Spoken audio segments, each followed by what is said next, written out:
بچوں، آج جو میں آپ کو کہانی سنانے جا رہی ہوں وہ کہانی ہے گمشدہ راجکماری کی کہانی۔ چلو آؤ سنتے ہیں گمشدہ راجکماری کی کہانی۔ ایک محل تھا جس کے اندر راجا اور رانی راج کرتے تھے۔ اس محل کی یہ خاص بات تھی کہ وہ سب کو ایک جیسا سمجھتے تھے۔ کچھ دنوں بعد ان کے محل میں ایک راجکماری پیدا ہوتی ہے۔ وہ بہت بڑی پارٹی رکھتے ہیں جس میں سب غریب لوگ اور راجا بھی آتے ہیں۔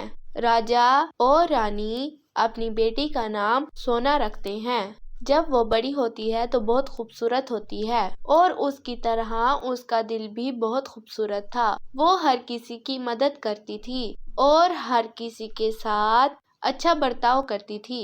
راجا اور رانی کو اپنی بیٹی پر بہت فخر تھا۔ ایک دن سونا مری ہوئی بلی وہاں پر لاتی ہے تو وہاں کی نوکرانی کہتی ہے کہ شہزادی، آپ اس گندی بلی کو یہاں پر کیوں لے کر آئی ہو؟ یہ تو بہت گندی ہے اور اس سے اتنی گندی بدبو آ رہی ہے، آپ کے کپڑے خراب ہو جائیں گے۔ تو سونا کہتی ہے کہ یہ بھی تو جاندار ہے، یہ بھی ہماری طرح کھاتی پیتی اور سوتی ہے، اسے بھی ہماری طرح درد ہوتا ہے۔ اور رہی میرے کپڑوں کی بات تو میں ان کپڑوں کو دوبارہ دھلوا لوں گی۔ سب انسان اور جانور ایک جیسے ہوتے ہیں، ہمیں ان کی مدد کرنی چاہیے، نہ کہ ان کو بے سہارا چھوڑ دینا چاہیے۔ سونا اس بلی کو وہاں سے لے جاتی ہے۔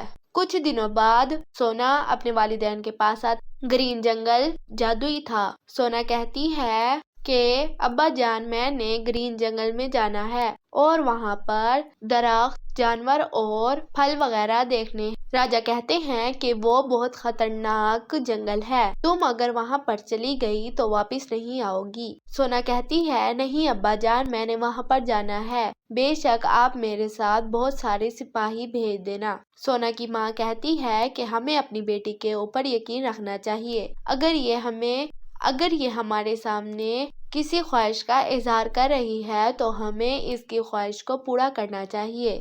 تم اپنے ساتھ بہت ساری سپاہی لے کر جانا، اگر کوئی مشکل آئی تو وہ سپاہی تمہاری مدد کریں گے۔ سونا بہت سارے سپاہیوں کو لے کر اس گرین جنگل کی طرف نکل پڑتی ہے۔ کچھ دیر بعد جیسے وہ گرین جنگل میں پہنچتے ہیں تو وہ سارے سپاہی اچانک سے گم ہو جاتے ہیں۔ سونا بہت پریشان ہو جاتی ہے کہ میرے ساتھ جو سپاہی آئے تھے وہ کہاں چلے گئے ہیں۔ چلو کچھ نہیں ہوتا، میں اکیلے ہی گرین جنگل کی طرف چل دیتی ہوں، ویسے بھی میں اپنا خیال خود رکھ سکتی ہوں۔ سونا یہ کہہ کر آگے بڑھنے لگتی ہے تو اسے ایک بوڑھی عورت زمین پر پڑی ہوئی دکھائی دیتی ہے۔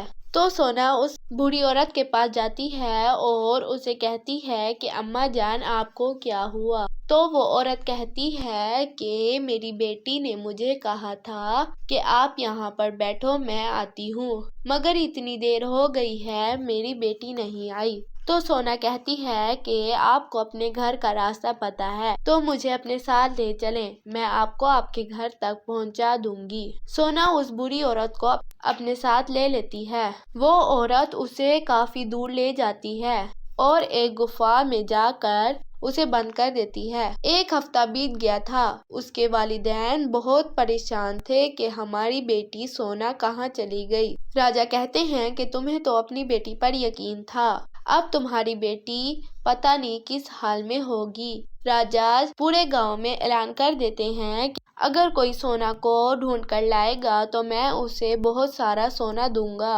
اور اسے محل کا راجا بنا دوں گا۔ سب بہت خوش ہو جاتے ہیں اور کچھ لوگ سونا کو پیسوں کے لیے ڈھونڈتے ہیں اور کچھ لوگ اس سے بہت پیار کرتے تھے اس لیے اسے ڈھونڈتے ہیں، مگر کوئی بھی سونا کو نہیں ڈھونڈ پاتا۔ اب 2 سال گزر جاتے ہیں۔ سونا کی ماں اس تصویر کو پکڑ کر بہت روتی ہے اور کہتی ہے کہ میری بیٹی پتہ نہیں تم کس حال میں ہوگی، کاش میں تمہیں اس جنگل میں جانے ہی نہ دیتی، میری بیٹی جلدی میرے پاس آ جاؤ، میں نے اتنے دنوں سے کچھ نہیں کھایا، کیا تم اپنی ماں کو بھوکا مارنا چاہتی ہو؟ اور سونا اس جادوگرنی کو کہتی ہے کہ پلیز مجھے چھوڑ دو، میں نے تمہارا کیا بگاڑا ہے؟ تو وہ جادوگرنی کہتی ہے کہ میں تمہارا خون لینا چاہتی ہوں، جس کی وجہ سے میں بہت طاقتور ہو جاؤں گی۔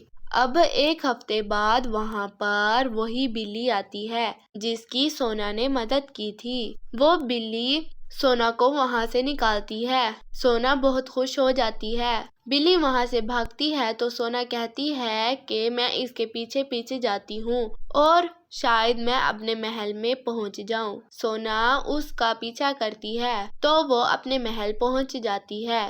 راجا اور رانی اپنی بیٹی کو دیکھ کر بہت خوش ہوتے ہیں۔ آپ کو میری کہانی کیسی لگتی ہے مجھے کمنٹ میں ضرور بتائیے گا۔ And subscribe my YouTube channel and press the bell icon. اگلی کہانیوں کے لیے انتظار کیجیے گا، تب تک کے لیے اللہ حافظ۔